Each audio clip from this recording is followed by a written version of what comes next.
Hello there, sword friends. Today I'm going to tell you about this right here. This is a chef's knife from Michael Kerley, and if you're unfamiliar with Mike's work, then I would encourage you to watch this other video I did about this knife he made for my wife some time ago.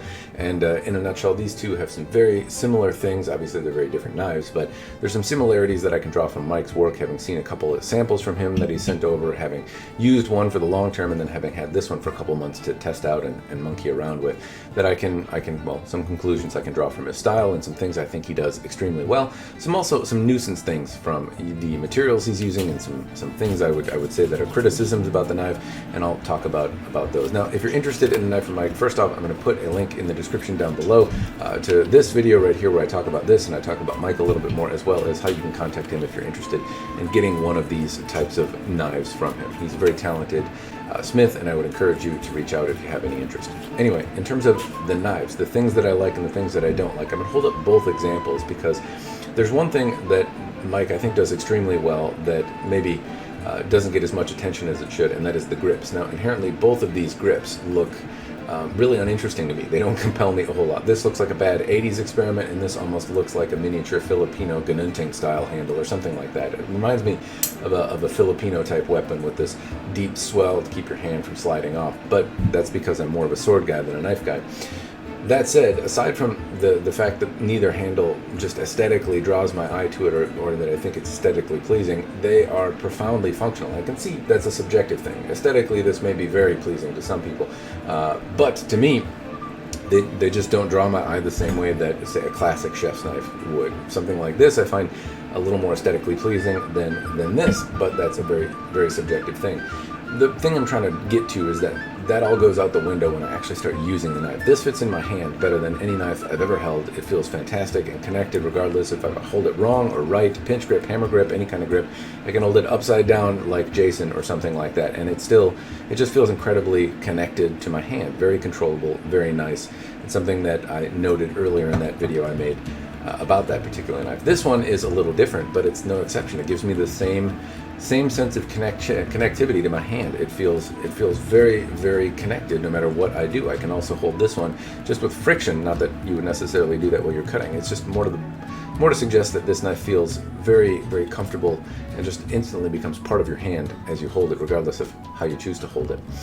The other bit is that the knives are very balanced. You can see this one kind of balances right on the choil there. It's 2.4 ounces. It's a very light knife. And sometimes you want a light knife. Now, as I compare it to the shun, I don't have a shun knife or a Woolstop that's about the same size as this. We tend to use little larger knives. You might want something with a little bit more heft, and I'm sure Mike can indulge you in that if that's what you're looking for. I didn't pick the dynamics of this knife, the size. It was just a sample that was sent out, but I don't have a ton of chef's knives to compare it to.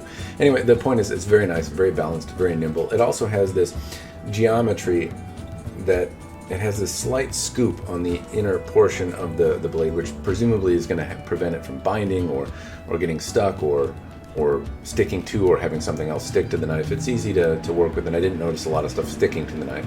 Geometry-wise, it's at least an interesting aesthetic choice, and I think adds to the overall handsomeness of the knife, if you will. Sharpness-wise, it's held up really, really well. Now, I've had this for a couple months. I've used it quite a bit, and overall, it stayed very sharp. We're pretty abrasive to knives in the sense that I tend to use them directly on a granite countertop, cut on top of glass, cut on top of plates, things like that, and that can all dull the knife pretty quickly. This has maintained a pretty good edge throughout that time. And so, if I talk about the dynamics, performance, how it feels, all of that, it's working extremely well, and hopefully you can see that from the video. The thing that I don't like about it, if I talk about either of these knives, is really the material that's used. And that's not a dig on Mike or his aptitude at making knives. It's just the material of choice that these two knives have been made from, and that they're very meaty.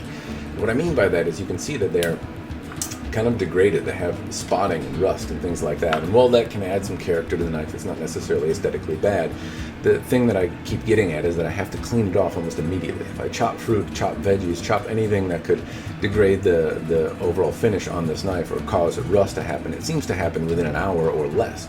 And I don't know if that's my climate, the temperature in my kitchen, I don't know exactly what it is, but in any respect, I can't chop stuff up, or my wife can't, and then leave the knife for me to clean up after dinner. It has to be attended to almost immediately, or you start to see some degradation, some rust forming on the surface of the knife. What I would really love to see, and maybe I should probably point out, that might not be a problem for everyone. Some people, professional chefs, people that are used to dealing with that, it might just be par for the course in using a custom knife. But for me, I like to be able to clean the knives after dinner. My wife will use them, and so we tend to favor something like this, even though we have a nicer, more nimble, more comfortable knife to use, and that's because I can leave this out on the kitchen counter and then come back to it and use it. What I would love to see is a knife by Mike with this type of connection in my hand, this thought out feeling and balance, these performance characteristics, or at least the dynamics of the performance characteristics, but with something that would not degrade if it was left out for a few hours, and I could come back and clean it without having to worry about it getting to be rusty or impacting the next time I cook. Anyway, overall, I really do like the knives. Aside from the choice in steel, I like everything else about it. I like the interesting characteristics. I like that it's a unique looking knife. I like the dynamics of how the shape of the grinding is done. I like the hamon and the aesthetics on the knife itself. I just don't like the material that it's made from and its propensity to rust so quickly. That was my only gripe.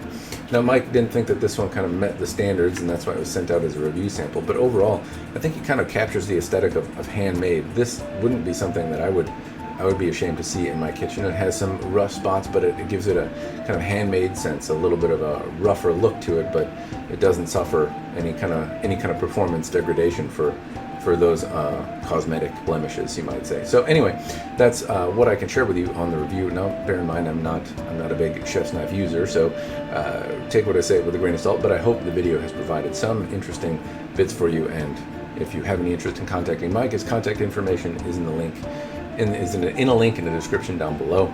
As always, cheers, and thanks for watching.